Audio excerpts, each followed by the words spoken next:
morning, everyone. Welcome to this day. It's going to be another beautiful day here. No fog this morning. I'll tell you about the weather in just a moment coming up. On our show today, Carl Randazzo is here. He is with one of the new members with the United Board, and he is going to talk about their energy committee. Also, from Memorial Care Saddleback Medical Center, we have a doctor who is with the, I'm going to read this here, Stroke and Neurointerventional Program. So we'll find out all about that. And if you remember Captain Steve Concialdi, he was the PIO for years with the Orange County Fire Authority. He's kind of filling in right now again, and he's coming on to give us an update about that Aliso fire. And we got about 6 photos to show you on that and a map as well. Now, as far as meetings today, we have only one meeting, their agenda prep meeting, and that is 9:30 in the Sycamore Room. Now to the weather, and you probably saw this morning, while there was a tiny little bit of haze coming in from the coast, that was about it. And you probably also noticed it was a little bit cooler this morning because we're clear out there today. Well, this high pressure system I've been telling you about is beginning to work a little bit. And so therefore, we are going to go up to the 80s for the next several days. It's really looking like into probably Wednesday or even Thursday of next week. Now, I have 80 degrees today. Everywhere I looked at like 3 or 4 different sources. Everything shows about 79 to 80 degrees for this area. It could get a little bit warmer because we're right between, valley temperatures and coastal temperatures here. So everything I saw said about 79 degrees. I put it up to 80. If anything, we're going to be 80, but maybe even a little bit warmer than that. And that is going forward, as you can see. Now, as we get to Monday and Tuesday, maybe even Sunday, there is that hurricane that is off the coast of Mexico. And as it starts to go out into the Pacific and really kind of westward, northwestward, we will feel the effects of that. And one of the effects is humidity coming in. And I think we're going to probably start to feel it on Sunday. As we get to Monday and Tuesday, by the way, we could start to see, because of that humidity, some clouds coming in, particularly the thunderheads you start to see over the desert community. So we'll see about that. For you surfers, the swells are going to go up to about, on the south-facing beaches, to about 6 to 8 feet, and that will probably peak on Tuesday morning as it stands right now. Let's look around the state, and the weather around the state is, well, except for Eureka up there. What happened to Eureka up on the north coast? They're going to get a little light rain on Saturday, not much at all, and clear up on Sunday, but only averaging 60 degrees. Even the Bay Area, believe it or not, this is cool for the Bay Area this time of year. I give the temp for the peninsula, and usually, they're up to, I would say, closer to about 72, 73, but they're a little cool as well. But everywhere else you can see is quite nice. Up in the Sierras, they are a little bit cooler than they were last weekend. South Lake Tahoe area, about 64, Yosemite, about 73. And locally here, though, we are just going to be warming up. Look at Lake Arrowhead at 76, and Palm Springs holding steady in the low hundreds. So you can find just about any weather you want this week. If you want something a little cooler, go out to the coast. It's going to be beautiful out there because there's going to be little or no fog coming through. All right, we'll be back in just a moment.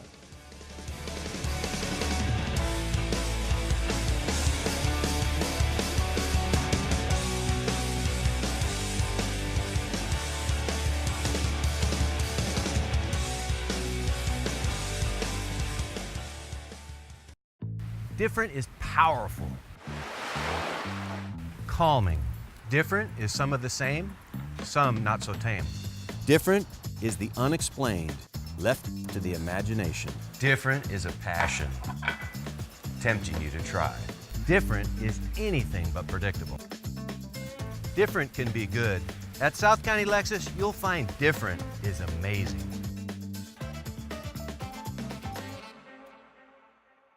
Look Looking for a change of scenery? You don't have to play golf to enjoy all that 19 Restaurant and Lounge has to offer. From a delicious breakfast menu to our delectable lunch and dinner specials. At 19 Restaurant and Lounge, there is something for everyone. Relax with your friends and family and take in the beautiful view from our spacious patio. Or enjoy a cocktail and appetizer in our lounge. 19 Restaurant and Lounge is a great place to socialize, enjoy a meal, or simply take in the view.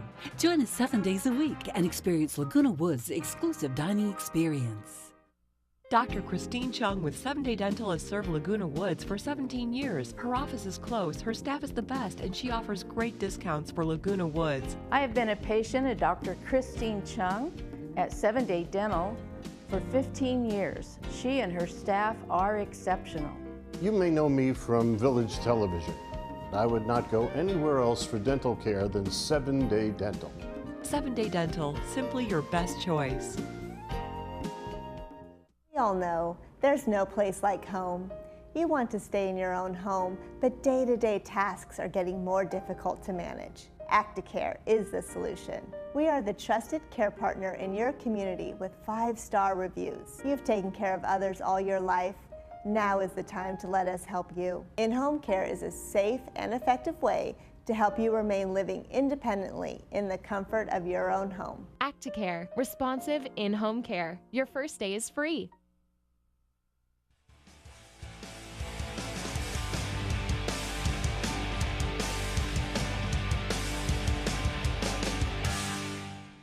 Well, I'd like to welcome right now Carl Randazzo. He is on the United Board, one of the new members, and today he's going to report on the Energy Committee. Nice to meet you, sir. Well, I have met you. Nice to see you again. Exactly. This is your second time on. We had you on with Juanita to introduce you. President. So Exactly. welcome as your first solo. Yeah, this is definitely an experience for me. I'm not used to this, but we'll get through this, and I will provide everybody with the information that I think they need to know regarding the Energy Committee. Okay. The Energy Committee, as you mentioned, okay, I'm a new member of the board of United, okay, and as a result, each of the board directors gets assigned to various committees, and each of the committees then reports back to the board, okay, with various different recommendations and various other things. And this particular Energy Committee, okay, meets every other month, and we had our committee meeting on this past Wednesday, and Juanita and I, who's the president of the United, okay, sits on this particular committee with me. So unfortunately, that particular meeting she couldn't attend. She had to be in another meeting with VMS. Okay. And so, however, this committee, just for those that don't know, okay, is actually not a United committee. It's a committee that's made up of United, Third, and GRF, okay? Yes. And the reason why they did that is because energy is an issue that needs to be addressed by the whole community, okay? There are similar power issues that make this a really very good board to sit on, whereby you have all of these items that need to be discussed as a whole, okay, rather than each individual item. Yeah, they're all interconnected. Yeah. They're all interconnected. So with one committee, we are now able to address all the power issues affecting the community in an efficient manner. And the committee's actual key function is to perform as an advisory arm to each of the boards, okay? Any decisions that are made in this committee will then need to be approved by each of the boards before it is implemented. And the cost associated with the work that needs to be done within that mutual are borne by the mutual. So if there's a specific thing that we discussed that needs to be addressed by United in their particular little purview, then it'll be borne by United, okay? However, any cost associated with SCE upgrades and stuff is all borne by SCE, okay? So everybody needs to understand that, because there'll be some riots in the street, if you will, about the fact that we're paying for SCE's work, okay? We're not doing that. So we have an aging infrastructure within the community. I think everybody would agree to that. I mean, this place has been around since 1960s, okay? So one of the top issues that we're addressing is our aging infrastructure in order to reduce the many power outages that the community has been experiencing, and there's been a lot of complaints about power outages within the community. I think everybody's aware of that. SCE, our electrical provider, is in the process of addressing some of these upgrades, and we have been in contact with SCE to determine when these upgrades are to be accomplished. And VMS has made it very clear to SCE that any work that needs to be done in the community must go through them first so that VMS can oversee the operation.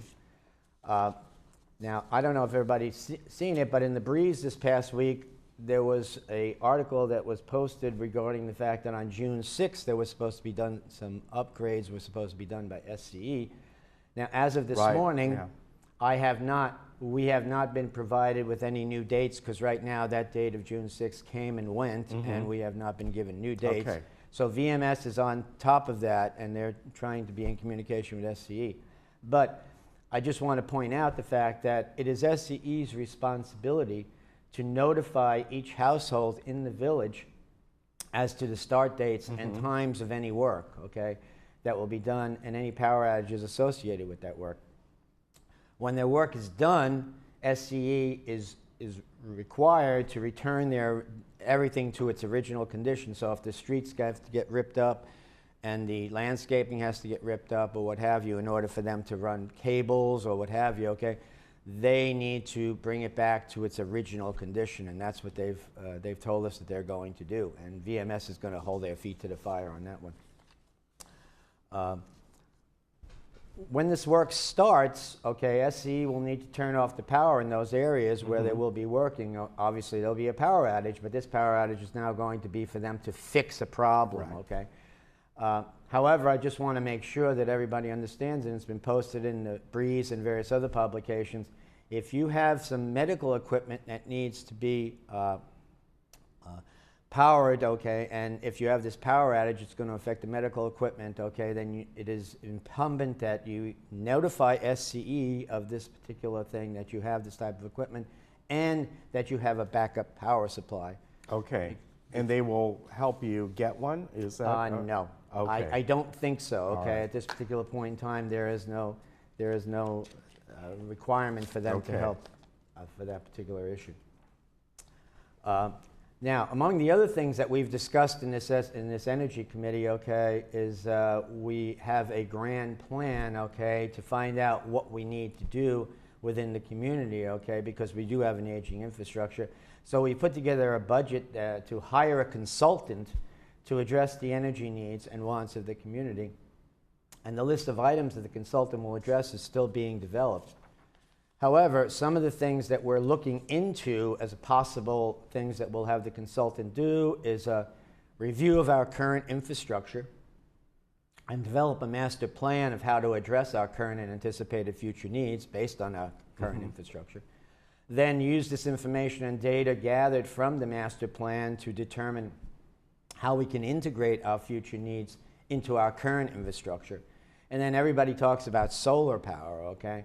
So we possibly might have him look at solar power and how that can possibly be integrated into the future infrastructure, even though we do have some solar power on site right now in the community, okay? But we may decide that future solar power may be needed, okay, or wanted, because there will be cost cutting as far as electrical rates are concerned.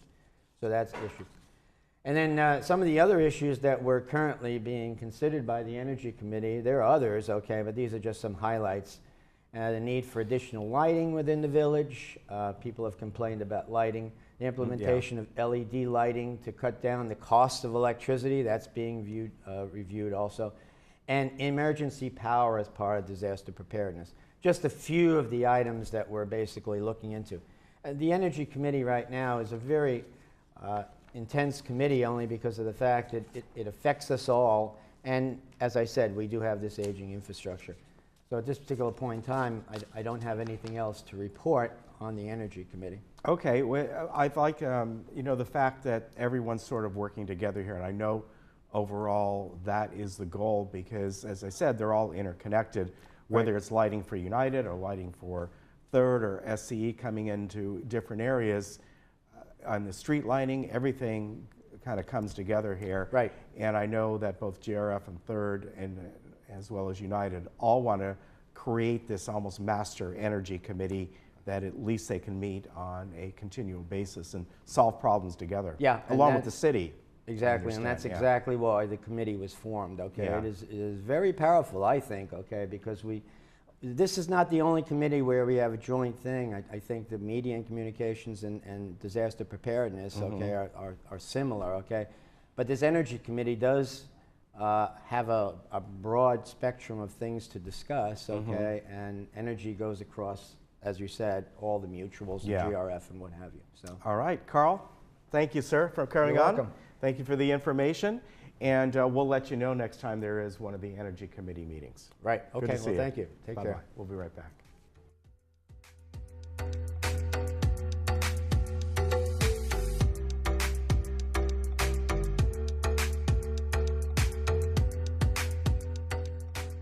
After researching all of the golf cart companies in the area, I finally decided on Cartmart to purchase mine, primarily because of their professional attitude, great customer service, friendly people. I've worked with Jared and Tony, who's one of the service people, is just absolutely phenomenal. I've had a few issues that they took care of with a smile on their face, and put a big smile on my face. The prices are competitive. They'll work with you on not only the pricing, but also just on the service part of it. They were the only ones that offered a full 1-year warranty on the cart itself, which was huge for me, especially when you're buying a used one. So other than that, I just think that great place to do business, and that the people are just really nice there. That's what I liked about it the most. Made it easy for me. If you're in the market to buy a golf cart, you owe it to yourself to check out Cartmart.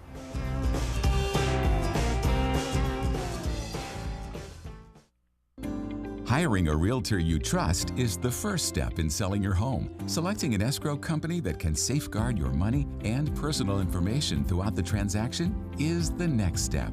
Escrow Options will guarantee the safety of your personal information and funds from the risks of wire fraud and cyber theft. Choose the escrow company that works for you.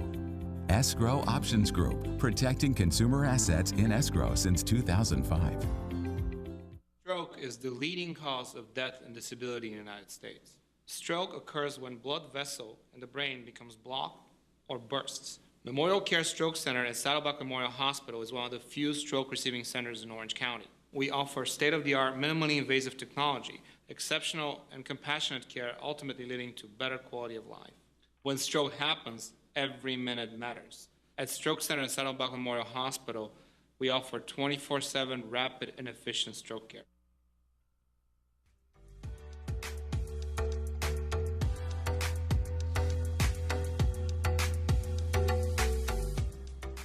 Well, I'd like to welcome the gentleman you just saw in that spot there, Dr. Rachev. He is the medical director of the Stroke and Neurointerventional Program at Saddleback Medical Center. Nice to see you again. Nice to see you. Thank you. Welcome back. First, let's talk about, before we get into the program, I think sometimes people are confused as to what a stroke is. Sure. And how debilitating it can be. Can it be you know, in certain parts of the body, up in the brain? So let's first talk about what a stroke is. Yeah, thanks for this question. That's very important to define what we're talking about today. So stroke is a damage to the brain because of a brain vessel problem. That's what stroke is. The most common type of stroke is due to a blockage of a brain vessel, which is called ischemic stroke. Okay. That's about 80 to 85% of all strokes. And that is usually due to a clot that travels from somewhere else. Usually the heart goes up into the brain vessel, lodges in the brain vessel, and then once that happens, there is a sudden blockage, inadequate blood flow to the brain, and damage to the brain as a result of that. And when that happens, the patients experience symptoms. Another type of stroke is the so-called hemorrhagic type of stroke, or bleeding type of stroke, in which case the blood vessel ruptures and there's a leakage of blood into the brain, and that is also associated with pretty debilitating symptoms. So either way, stroke is quite devastating, either ischemic or hemorrhagic. In both cases, there's a damage to the brain, and as a result of that damage, patients are experiencing symptoms. Right.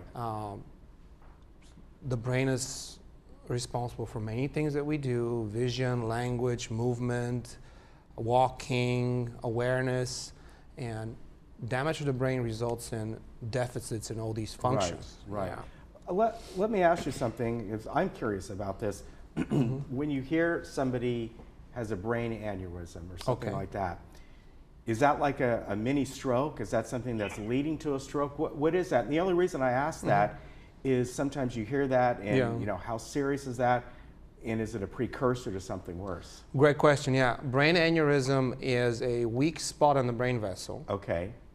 And the brain aneurysm can lead to rupture. So that weak spot can actually lead to leakage of blood into the brain and consequently stroke. So it is pretty serious. When you have a brain aneurysm, it is very important that specialists looked at it, and then usually that is an ED specialist like myself who specializes in stroke, or neurosurgeon, and then we we evaluate the aneurysm, and oftentimes, actually usually we can block it. And the blocking aneurysm, usually we do it from the inside the vessel in a minimally invasive way. Sometimes we need to do surgery for it. Either way, we can prevent stroke by removing the aneurysm. Okay, how do you, and again, how do you know if you're having a brain aneurysm?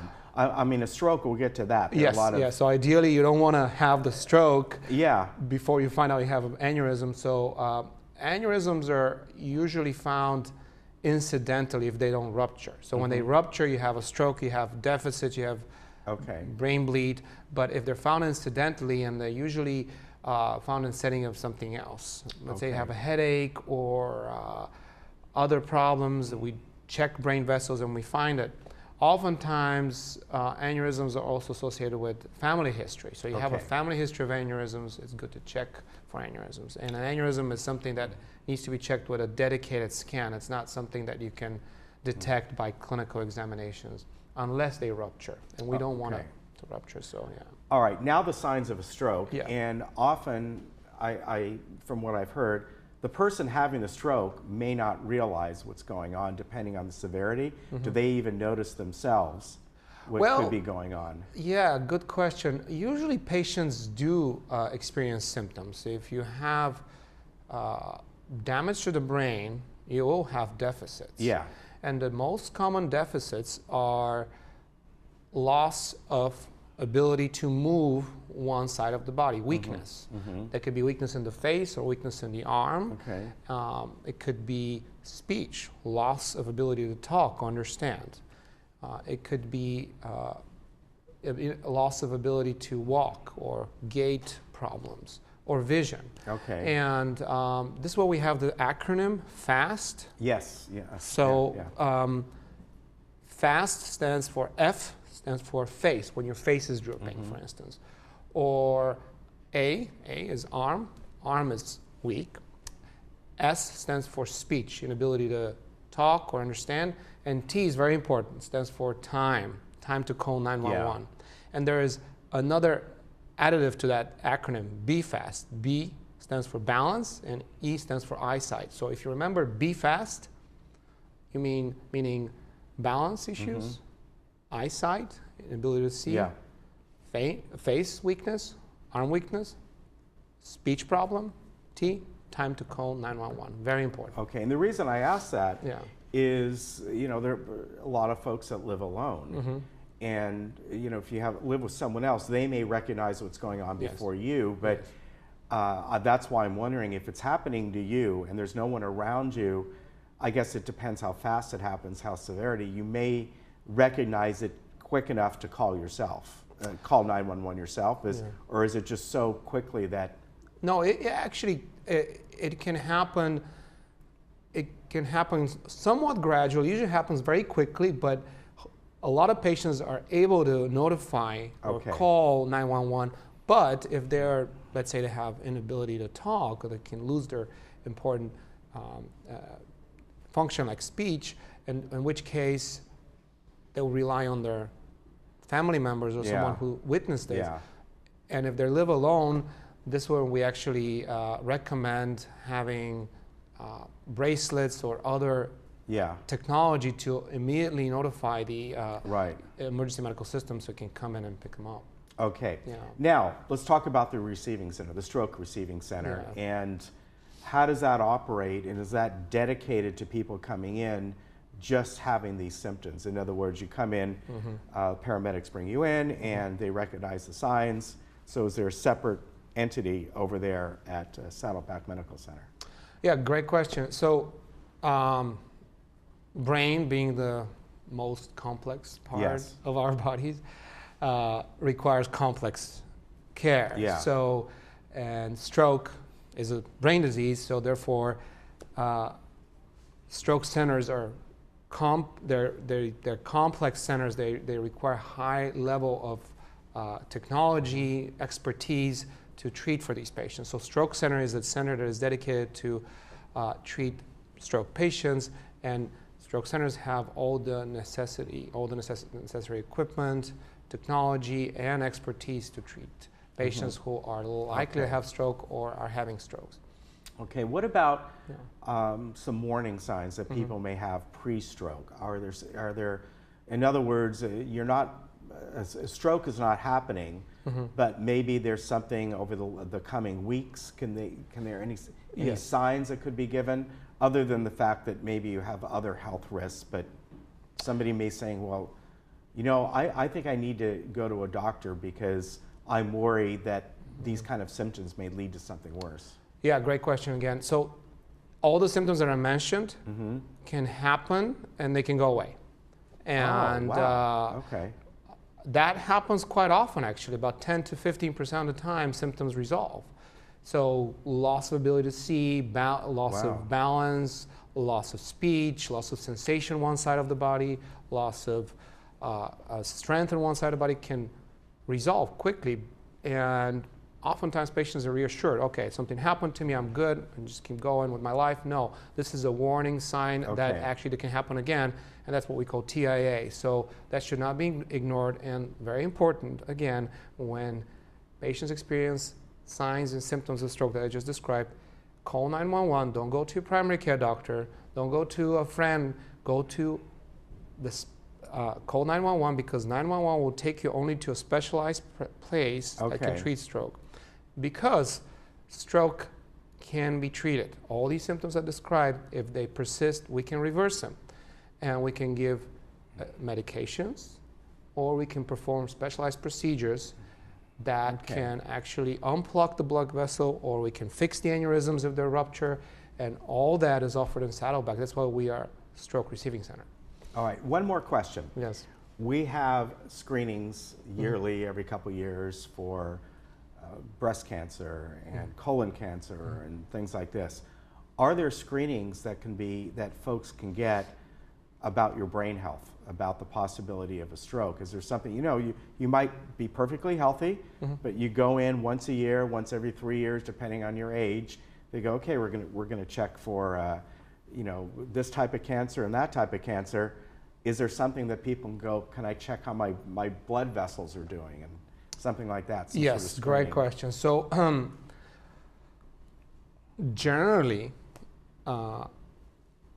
screening for what we call cardiovascular or cerebrovascular disease is a screening for stroke. Okay. So risk factors for stroke are diabetes, high blood pressure, high cholesterol, high smoking, and heart disease also.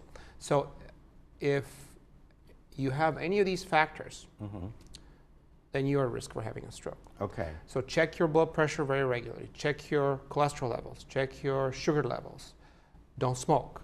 And if you have family history of stroke or heart disease, then you're at high risk of having those conditions. So that you have to be even more vigilant about this case, about these risk factors. So. All right. Yeah. Good to see you again. Good to see you too. Thank you for the information, Doctor. Thank you. And I would remind people that you can go online to memorialcare.org/SB and you can get more information there. And the main number is 1-800-MEMORIAL. We'll be right back. Okay, thanks. We'll get you up.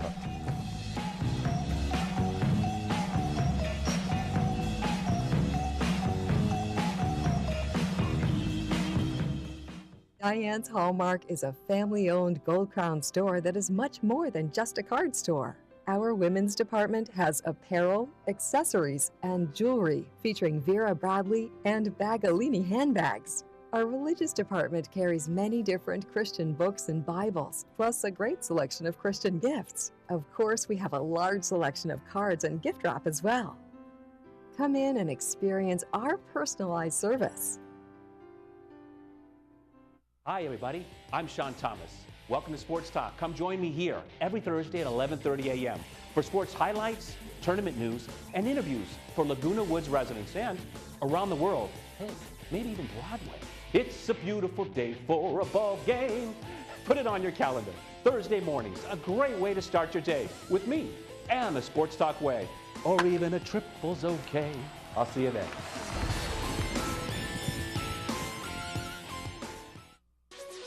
I'm Dr. Leif Floberg, and I want to welcome you to our brand new facility here in Laguna Woods. We've been serving the community since 2006, and we're super excited to bring you an awesome team of doctors, Dr. Jackson, Dr. Asaturians, Dr. Vian, myself, here to serve you in our brand new state-of-the-art facility. Call us in the morning and we'll get you in the same day, guaranteed.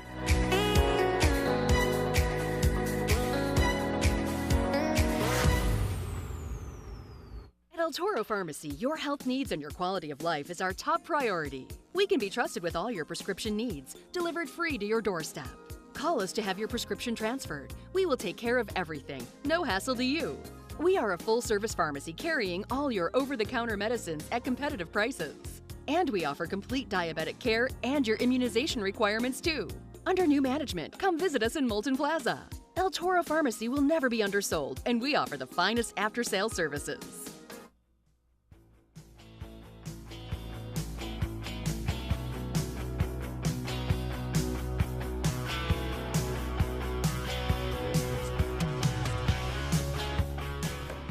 Well, I'd like to welcome back once again Captain Steve Concialdi.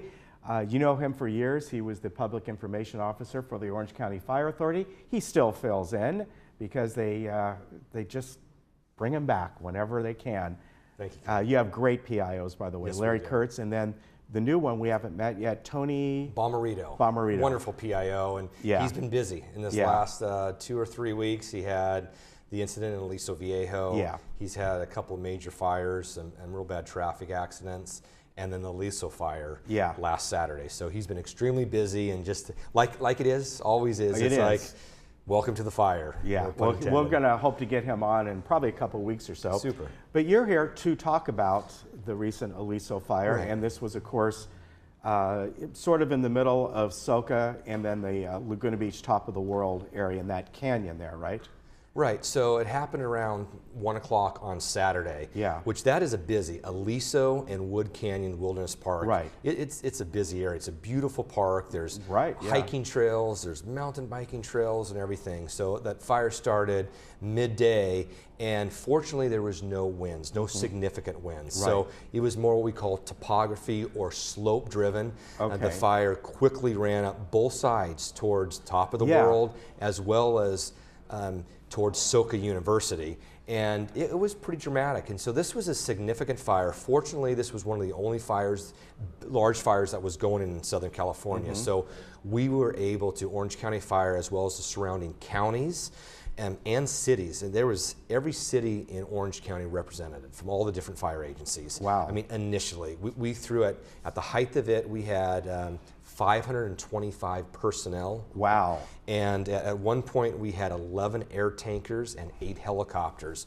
dedicated to keep basically the fire out of the homes and out of Soka University and the homes in Aliso Viejo and Laguna Beach. And this is something that over the years that all the agencies that work together on this have really responded to much quicker, much heavier.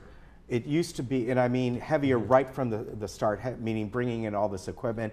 It used to be years and years ago, you'd get there and, you know, not all this equipment, oh, you know, it's like 5 acres. It's a whole different mindset now, really over the last several years, right? Right, the mindset is to keep most fires or almost all fires for under 10 acres. Yeah. So we hit it really hard from the ground as well as the air.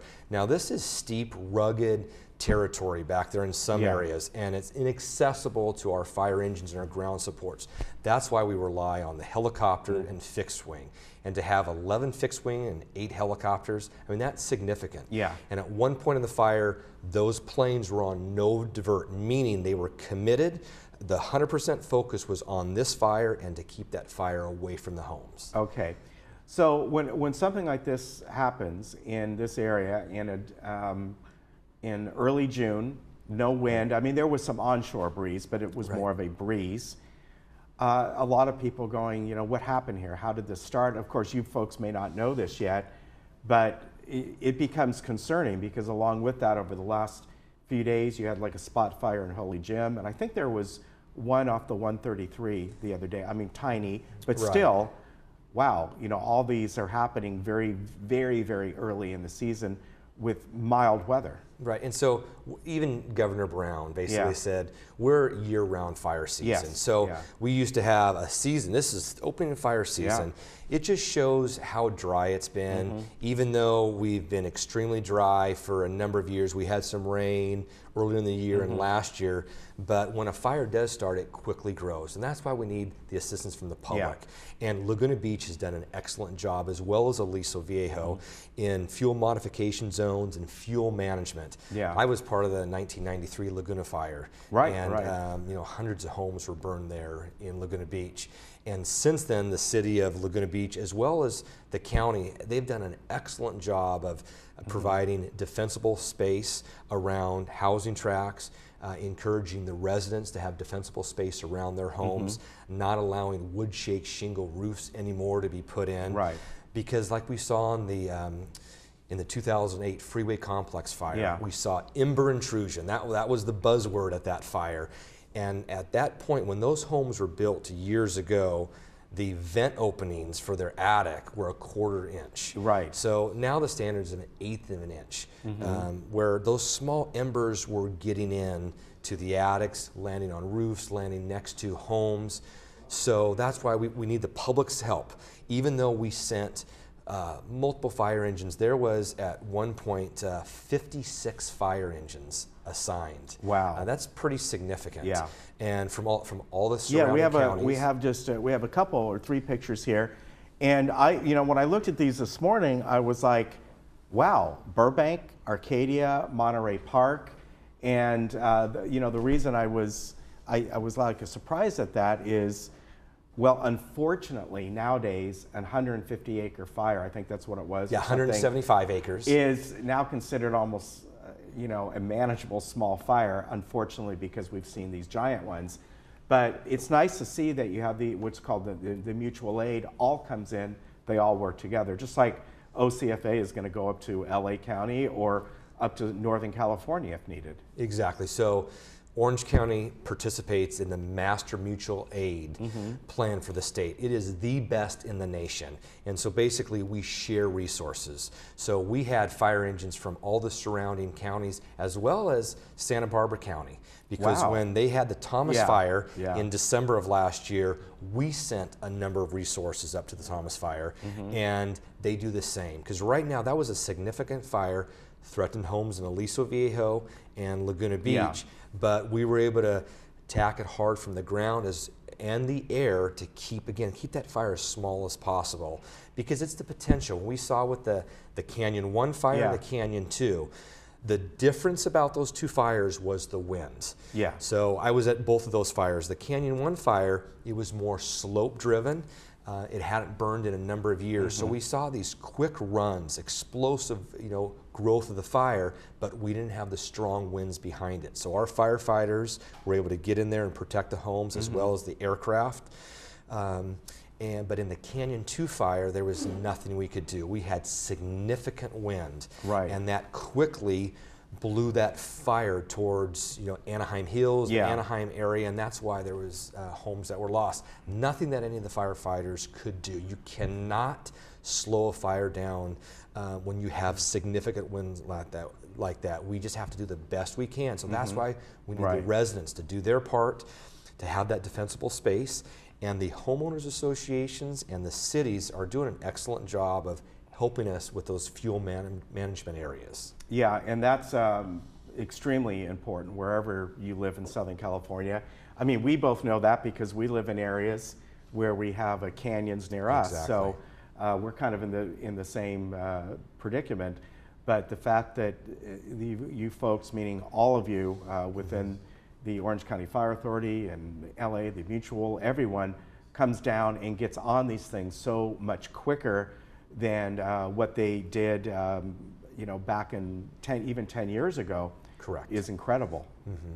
And I'm pleased to announce that Laguna Niguel Regional Park, it opened yesterday. Okay. And then, or actually opened today. Is that what this park is called? Well, no. So I'm driving here and I'm getting the update. So basically, Laguna Niguel Regional Park opened today. And then that's where we had our command center. Okay. So that's right off of La Paz. Beautiful park there. We were dipping from the pond there, water, our helicopters. That was one of the many spots our helicopters basically sucked in water and to be able to fight the fire.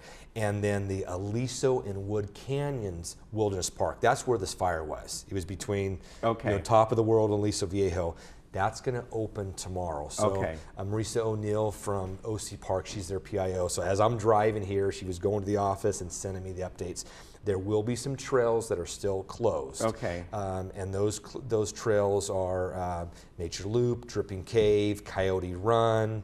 And we just ask that people to stay off of those trails just to allow the natural vegetation just to regrow, and in time it will. All right, and you're still, I guess, do you still have investigators out there? Well, no, we closed this. We turned it to last night at 8 p.m. Okay. We turned it over to OC Parks. So the park rangers are there. Now today, we still have a patrol driving around, checking out the area. So the residents in that area, you will see dust at time, especially when the winds kick up. But right now, the fire is completely out.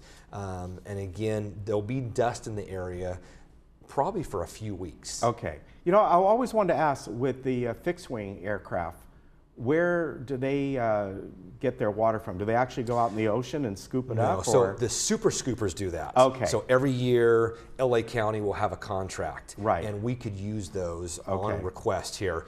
But the air tankers have to go back to their base, and they have to refill there. Oh, they actually get... Right, but it is amazing the turnaround. Those guys are highly professional, highly trained pilots, so they're able to drop the retardant on the fire or near the fire to protect like Soka or the homes, and then they're able to turn around, and in a short amount of time they refill and they're back. Okay, there are bases nearby here? Well, they're out, and there's a Hemet base, and there's a few bases around in Ramona and so forth that they come from. All right, very good. Thank you again. You know, it's always good to see you.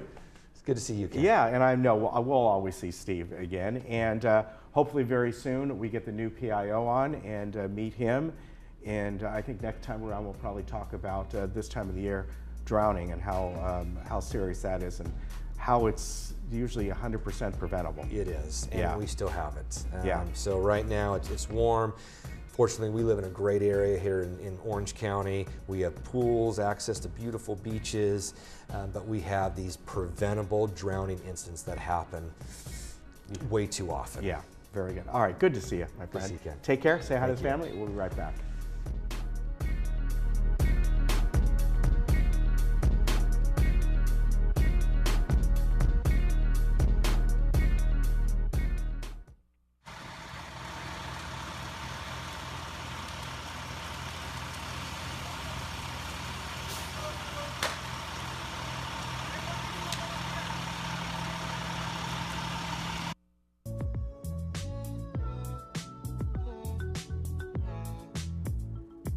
Well, with me right now is Monty Westall. He is a resident here in Laguna Woods Village, but more importantly, he is a user of MedBox from AmeriFarmer. We're going to talk about that right now. Monty, welcome. Thank you. How long have you lived here in the village? Since 2011. Okay, so about now what? It's about 7 years. 7 years. Yeah, it's 2018, right. And before there, where were you? I lived in Aliso Viejo. for almost 20 years. Okay, so I've been you're a very native. close. Yeah, I'm a native of this area. Well, great. So let me ask you something. How did you come across learning about AmeriFarmer, about the MedBox product? Where'd you think about, wow, that's like something that might benefit me? I saw it on television. I saw the first ad, and it happened right after I had done my weekly chore of separating all my pills and putting them in 2 boxes for the week, one for the morning and one for the evening. Yeah. And it's just such a tedious chore. It's not hard, but if I mess up, right, then it's on me. Yeah. So when I saw the ad, I thought, wow, this is a no-brainer. It's just everything that I could want. I mean, it's a service I'd actually pay for. Yeah. But I get it for free if I go with AmeriFarma. Now, how did you go about that? What was your first step? Well, I called Did you call the 800 AmeriFarma? number, Okay. and they asked me some questions, and they got the name of my doctor, and they contacted my doctor so they could switch my prescriptions from Walmart to AmeriFarma. So I picked up, by the way, another time saver. They deliver it right to my house, so I don't have to go wait in line in Walmart anymore. Yeah, well, that's a big benefit, isn't it? Right. Not having to actually go to a pharmacy. Right. And when the process, when you first started that process, about how long did it take? You probably already had some medication you had to go through. Yeah, I was about to renew my medications, so at that point I switched over to AmeriFarma, and they took over the responsibility of getting my prescriptions right. Right. But what's really important is I have to take it morning and evening. Yeah. And so reminding myself to take it, it's a lot easier when you've got this box staring you in the face when you brush your teeth. Right. So it's just a great system, and I feel a lot better about meeting my own responsibilities with the help of AmeriFarma. And they just deliver it to you. Right for to your you, door. is it once a month, or how does that work? Well, I get my prescriptions on a 90-day basis. Okay. And so I get 90 days worth of pills in a box, and then by the time I run out, there comes a new box. So you don't have to contact them? The only time I have to contact them is if my doctor changes my prescription. Okay. Okay, and so he'll note that directly to them because they maintain a relationship with the doctor.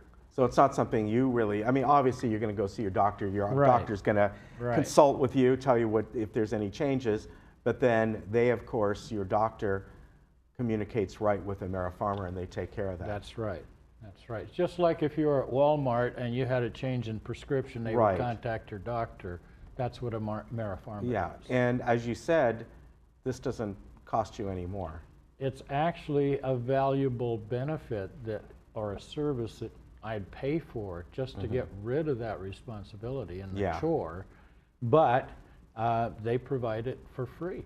Yeah. I mean, it's the same cost. And my copay and my insurance remain the same.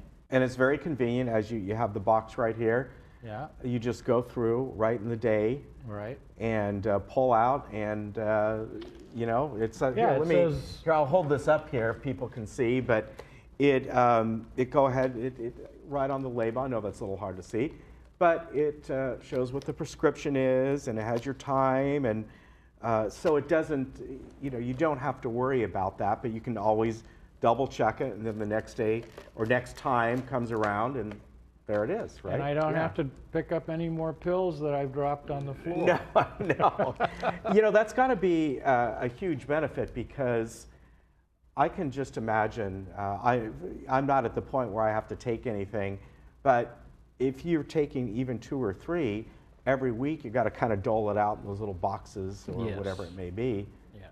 Yeah, and you know, with this too, I would think maybe you're going to go away for a few days. You can either take the box with you or maybe pull out exactly what you need. That's another great thing. Yeah, just take out the couple of days worth of prescriptions and pack it in my bag. Very nice.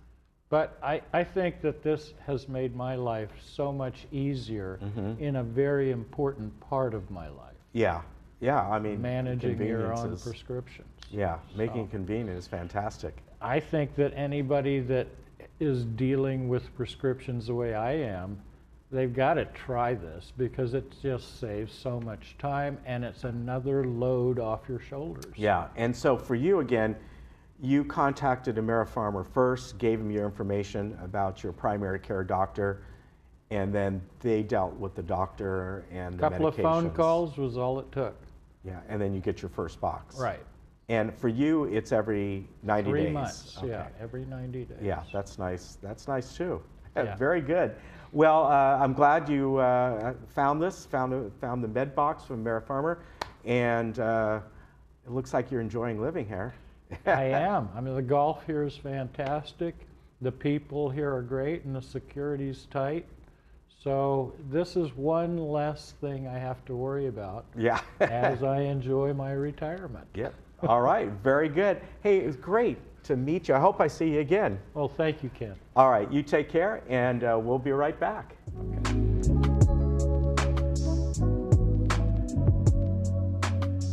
I'm Dr. Trin. You may know me from Memorial Care, Alzheimer's Orange County, and Irvine Clinical Research. Alzheimer's is the third leading cause of death in Orange County. The problem is, we're making this diagnosis way too late, after the damage is done. We don't want to wait for this to happen. We want to catch this early. Please come see me for a free consultation and discuss ways to minimize your risk for Alzheimer's disease.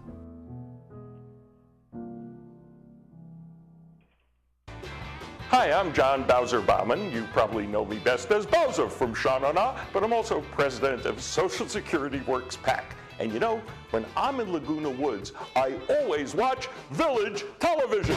Grease for peace.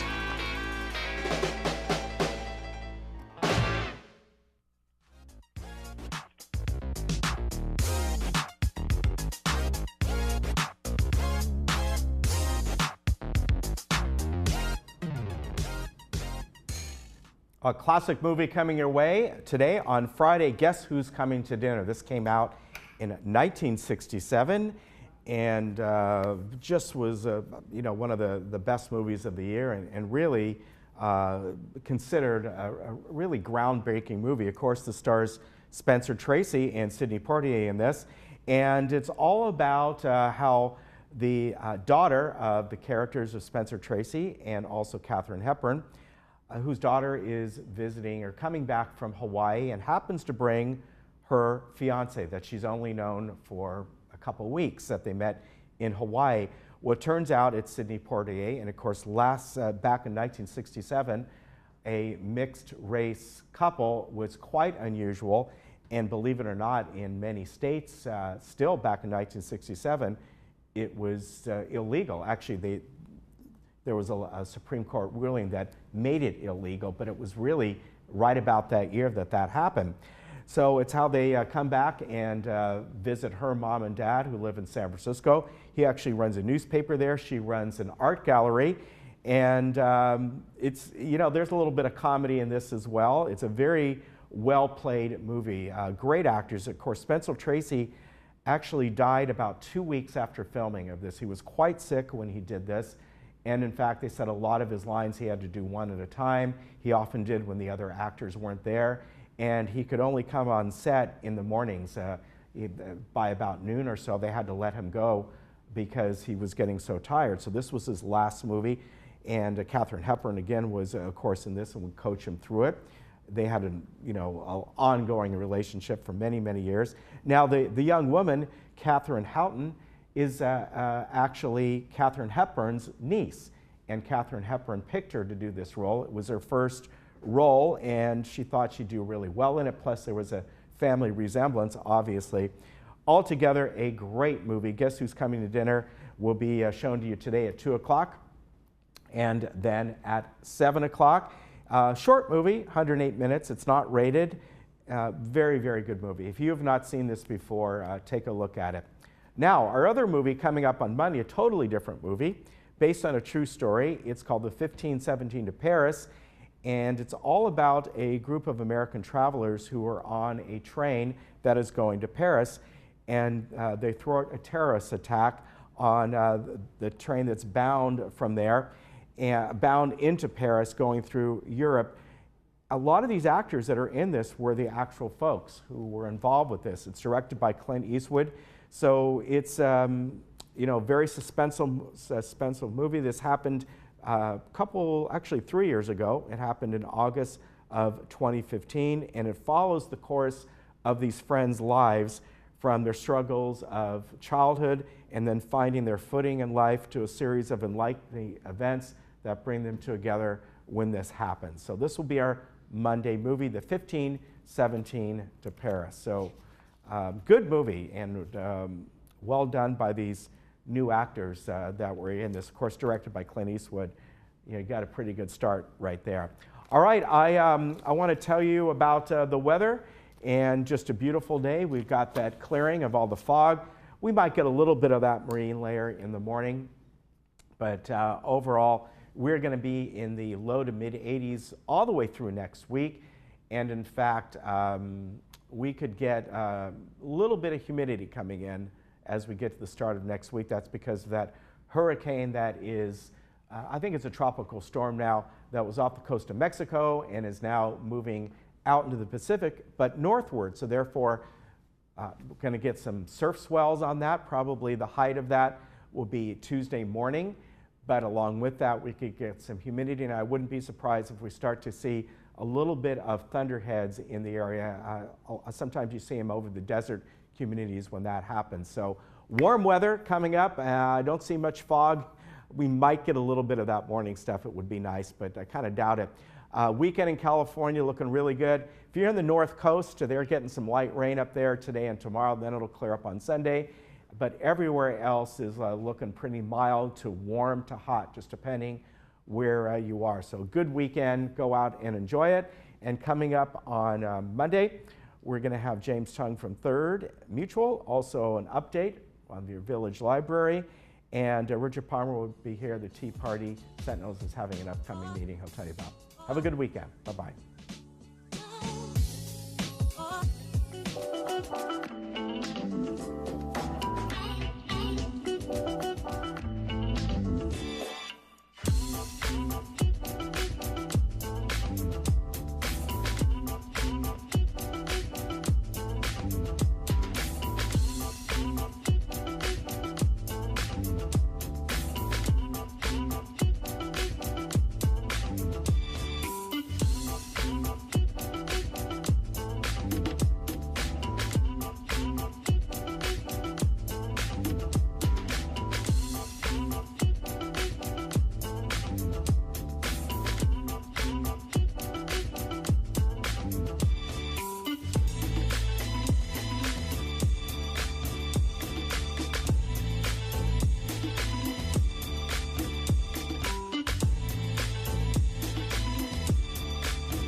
Before?